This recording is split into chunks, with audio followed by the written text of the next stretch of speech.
TRS ని ఇష్పెట్టి బీజేపీలో పోయిన ప్రతి కార్యకర్తకి నేను చెప్తా ఉన్నా, కేసీఆర్ గారి నాయకత్వంలో మీకు కౌశిక్ రెడ్డి గారు నేను అండగా ఉంటా. మీరు టీఆర్ఎస్ పార్టీలో ఉన్నారు, మీరు కూడా కేసీఆర్ శిష్యులని నాకు తెలుసు. మీరందరూ కూడా వాపసు రావచ్చు, నేను స్వాగతిస్తా. I'm there. ఏ టీఆర్ఎస్ నుంచి పోయి బీజేపీలో చేరిన కార్యకర్తలు, అలా వాళ్ళు రాజేందర్ నమ్ముకొని పోయిన కార్యకర్తలు, వాళ్ళు మోసపోయిర్రే. మీరు అధైర్యపడకండి, మీరు రావచ్చు వాపస్. Always gates are open. TRS party KCR నాయకత్వంలో మళ్ళా మిమ్మల్ని కాపాడుకునే బాధ్యత ఈడ ఉన్న శాసనసభ్యునిగా, బాధ్యత కలగ బీఆర్ఎస్ పార్టీ నాయకునిగా మీ అందరు కూడా హామీ ఇస్తున్నా. ఎవరు అధైర్యపడాల్సిన అవసరం లేదు. ఇంకోటి పెద్ద డైలాగ్ కొడుతుండు, నా చరిత్ర తెలుసా అంటుండు. అరే నీ చరిత్ర ఎవరికి తెలియదా? ఇదో పెద్ద జోక. ఏం చరిత్ర నీ చరిత్ర?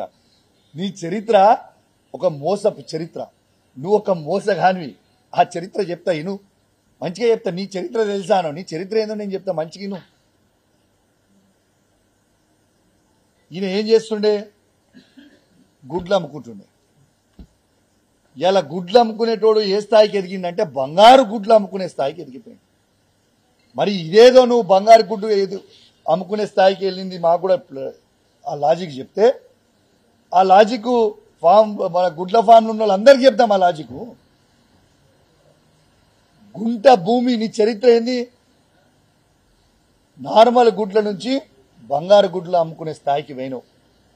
నీకొక గుంట భూమి లేకుండే పేదోళ్ళ రక్తం దాగి ఇలా రంగారెడ్డి జిల్లా చుట్టుపక్కల ఇలా 800 ఎకరాలు కొన్నావు. అది నువ్వు చేసిన చరిత్ర.